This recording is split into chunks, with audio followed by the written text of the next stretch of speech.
Hey, hello, hi! Welcome everybody back to a new video, and today we got a very special package with us. So here we go, we got a little case in here, screwdrivers, and... Okay, so first off, let's go and see what's inside this plastic shell. Nice, we got screens, and we also have our Gameboy shell right here, so we can go ahead and open this up. Nice, this actually looks so nice, oh my god. Alright, we got a bunch of screws in here. Pretty much, what we're going to be doing is fixing this up. So, as you can see, we have the old screen in.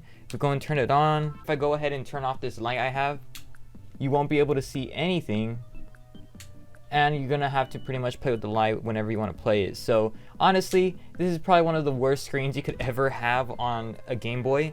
And what we're gonna be doing is swapping out the shell and swapping out the screen. And I do like this color, so if I ever want to swap out the things and kind of keep the GBA old screen, I could just swap out the motherboards and go back to this. And if I do ever want to you know, play with the IPS screen, I'll go back to this one. I'm not going to be soldering it in this video, at least because I don't have a soldering iron on me. It should still work fine because it's really just a drop-in sort of solution to it. So it should be pretty easy and straightforward. So yeah, let's just get right into it.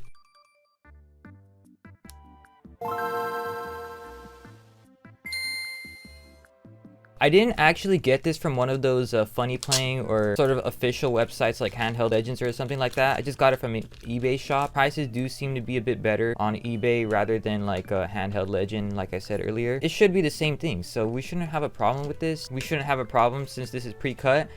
The reason why I didn't want to go with the original shell is because I want to keep this one original as possible. I don't really want to risk messing anything up. I had this console for a long time. I just, you know, if I do ever want to go back, I could just drop in the motherboard and stuff and go back to the original screen just how it was. And if I didn't buy this, then I would have to go and like sort of use a sort of like a knife or something and try to like cut the shell, and if I mess up, then I'm screwed. So I don't want to do that. I just went a bit ahead and got this, and this should be just fine. It did come with some screwdrivers, so I'll be using this on this kit.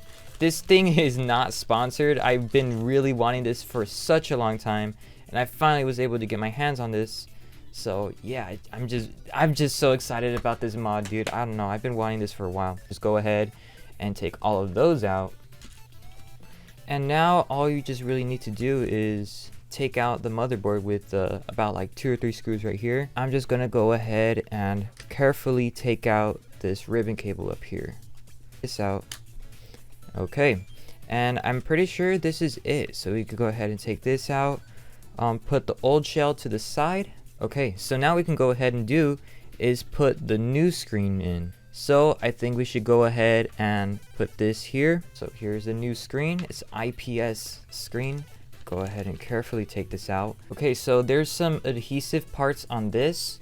So I think what's best to do is just kind of stick it on like just like this. Alrighty, so after a while of trying to play around with this thing, doesn't seem like there's any adhesive coming out from the front. Alright, so what we can do next is go ahead and take our IPS screen and try to just drop it in like that, but really carefully without having any sort of fingerprints on the screen. I think the best thing to do right now is put this microfiber cloth over, put the shell in, and then just sort of drop it like that. See how it's going right here. So I think what I'm gonna do next is just go ahead and drop in this before I add some more dust or something to this. So let's go ahead and put this back actually. Bruh, oh my god, what's the point of this? Why do they have another sticker here? It should just be a clear screen. I don't know what this is. My god, I just try to make it quick, do a little ooh. I really don't know what this is. This doesn't want to pop out or anything. I think it's literally just like old residue from this. So I'm gonna have to like try to take this out myself. What? Okay, so I finally took this thing out. I was literally like panicking because I thought I was gonna have to order a new thing. But it just seems like there's 3 different layers. It just looks like this is a sort of a bad kind of lens right here, but at least we got it fixed up. So we can finally just go ahead, take this thing out carefully. Seems to be fine. All right, so now we can just go ahead and drop in the new lens.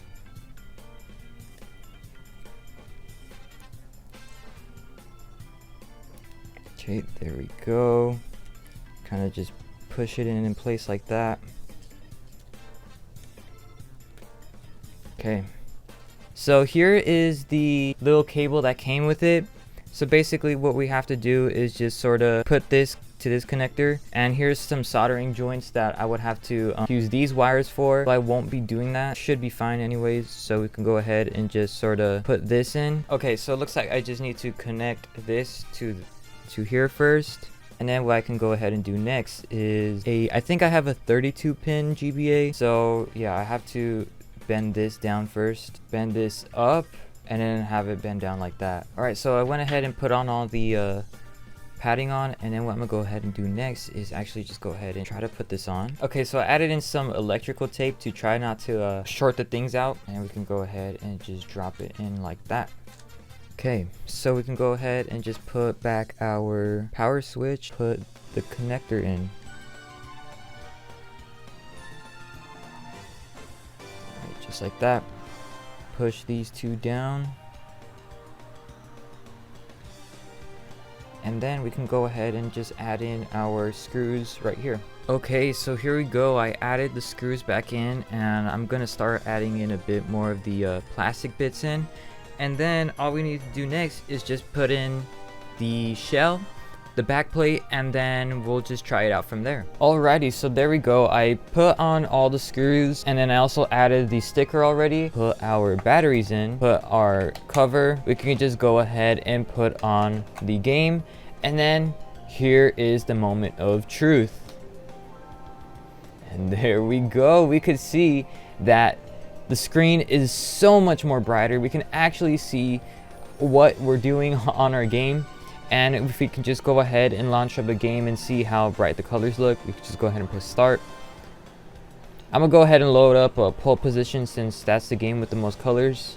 The colors are just so much more vibrant. It's pretty bright. This is honestly such a better alternative to the other screen, and this is definitely something you should consider doing if you guys have an original Game Boy Advance. I'm gonna try to get an easy flash, and so I can go ahead and mod it a bit more. This is pretty much it. Thank you guys for watching. Stay tuned for more, and I'll see you guys in the next video.